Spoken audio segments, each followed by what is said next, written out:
A week after Chester's accident, the effects of the maintenance he had received during his time at Carlisle had become much more evident, and was far more than just a non-functional vacuum ejector. Shot bearings, sticky regulator, and even a broken leaf spring on one axle was the full extent. Although that last one might have been a result of the crash, but whatever. Anyway, his repairs were taking longer than originally intended. At least he could socialize with Jumbo, though.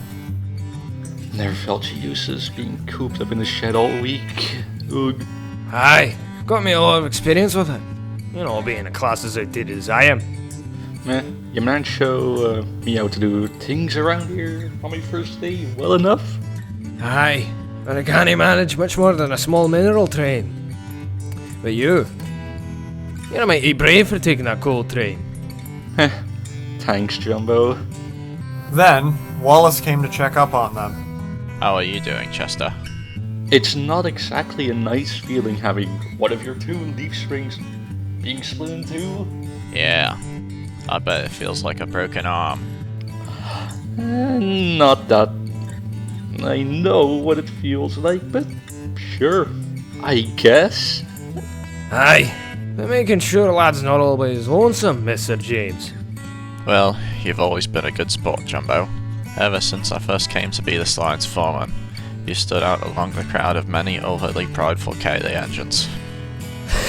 Aye, especially that 459 named Macintosh. Aye, he's a handful, isn't he? Don't mention it. Almost had a prequel to the Chester situation. Oi! Sorry, not sorry. Bloody hell, find someone else to rip your jokes from. Don't take it personally, Chester. He doesn't mean it. Yeah, don't worry.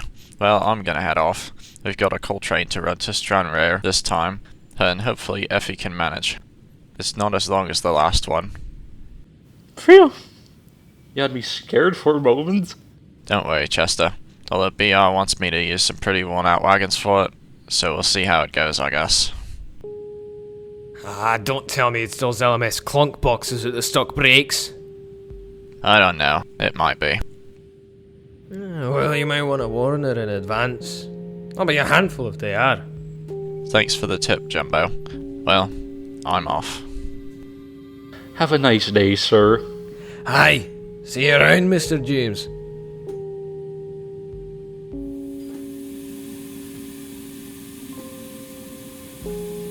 Hey, Effie. Oh, yes, sir?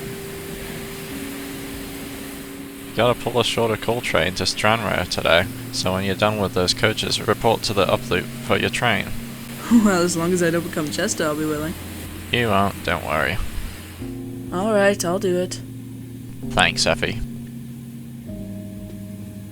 So, a little while later, Effie coupled to the very old and broken LMS wagons, where Wallace was observing. I'm not sure about these, sir.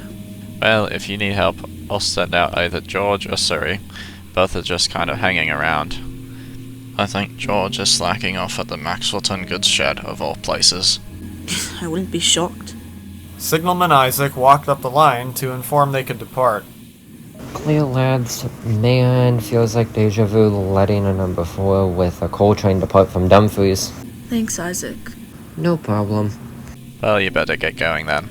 Mm-hmm. See you lads around.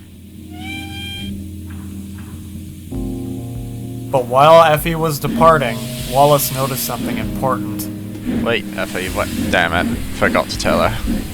Huh? Those are the wagons Jumbo is talking about. Some of them have stuck brakes. Well, I'll inform the sheds in case anything goes awry. 'Twas all well at first. Effie passed the Maxwell Town siding without any issue, where, sure enough, George was sitting. She gave him a shrill whistle to startle him. But things were about to change when they got to the uphill grade. These wagons seem heavier than normal, and that smell, where have I smelt that before? Effie was only a little ways up the grade when she finally noticed that the beat-up LMS plank wagon's brakes were on fire. Oh, bloody hell, I knew something wasn't right.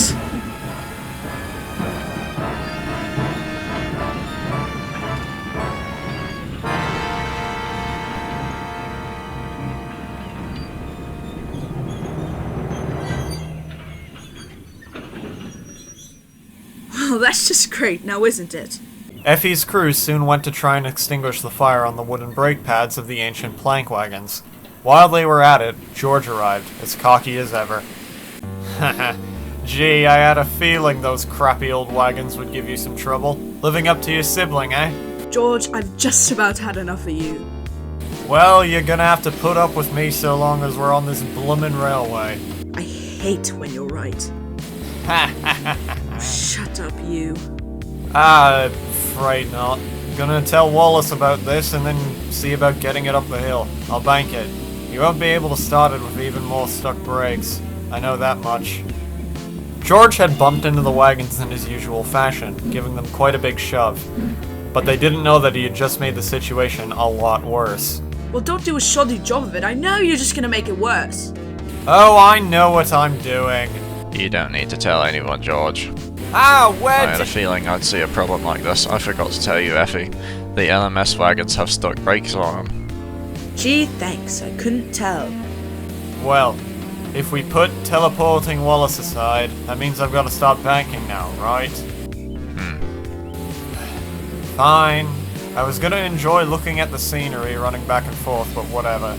Alright, you ready, Effie? No. Good, she's ready. Heave ho! Make sure to do a good job, George. Don't just...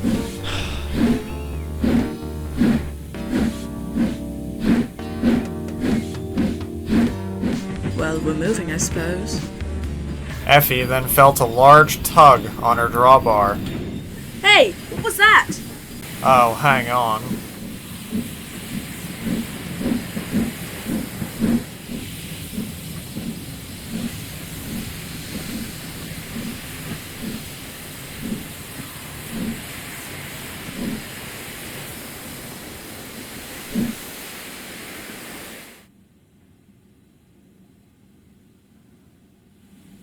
Huh.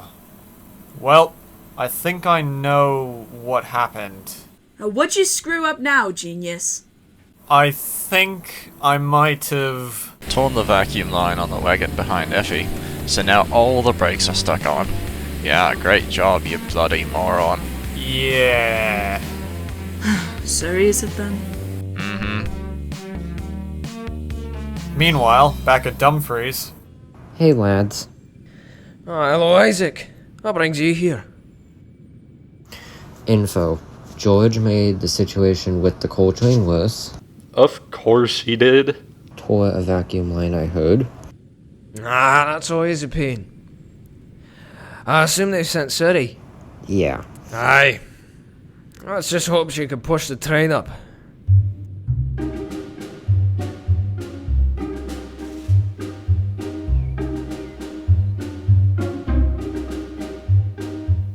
So, I heard George here blew a vacuum line.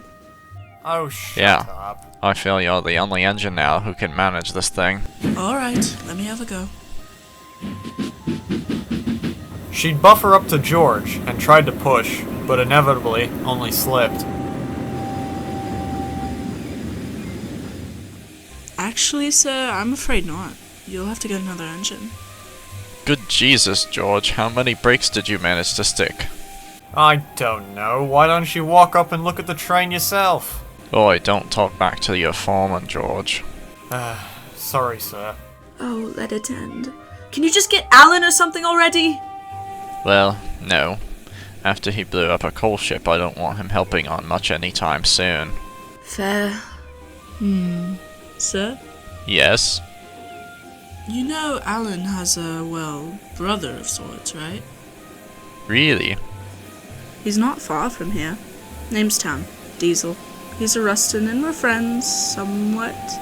But he's rather stubborn. You'll have to really convince him to push the train up. A Rustin? Because that has enough power to push this up the hill. If Allan can delete a railgun from existence and get to Kirkcudbright faster than he physically should be able to, I'm sure Tam can push the train up. Fine, I'll find him. Great. He's at the gasworks a little ways back. Tam, anyone here named Tam? Oh, shut up, Foreman boy. I've heard you the first 5 times. Wow, sir, he really wasn't kidding. Well, Tam, I need you to push a train up the grade because you're the apparent. Brother Allan, yeah. And this train, already. Sounded like you didn't have a clue on what you were doing.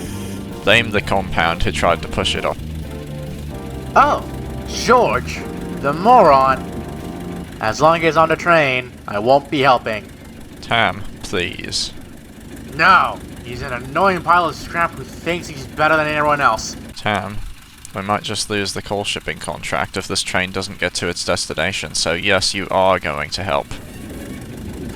Fine, but only to keep your little railway alive. Oh, thank you.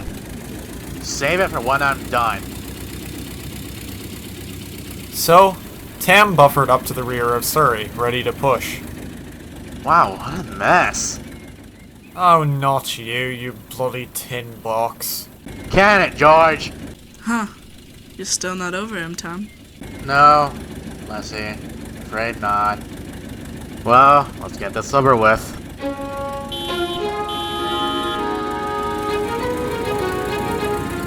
He began to push, and the train started to effortlessly climb. Whoa, what the hell? Told you, lads. Yes! Go, Tom! Maybe this lot isn't so bad. Tam kept pushing all the way to the summit of the grade, where the train stopped, and him, George, and Surrey all broke free to let Effie continue the journey. Thanks for all the help, lads. It's no issue. Not that I did anything. No problem, lass. Now let me shove my tankers in peace. Right, of course. And with that, Effie started her train, and the rest of them went back home, with Tam getting the entire rest of the day all to his tanker wagons. The coal made it safely to Stranraer, and without sinking, the coal ship exported it to where it needed to go. So, in the end, a successful day, and George had absolutely nothing to say about it at the sheds. But he couldn't sleep, and after overhearing a conversation, he did have a few things to say.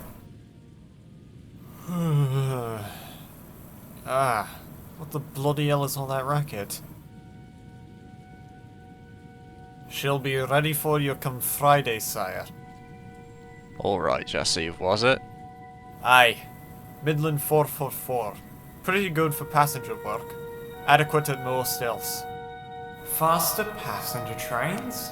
Midland Design 444? Are they replacing me? I hope I'm not going crazy.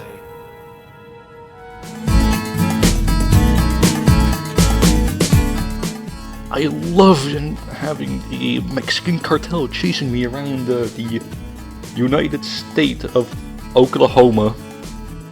Well, you might want to warn it in advance. Got my words all jumbled up there. Did not like that.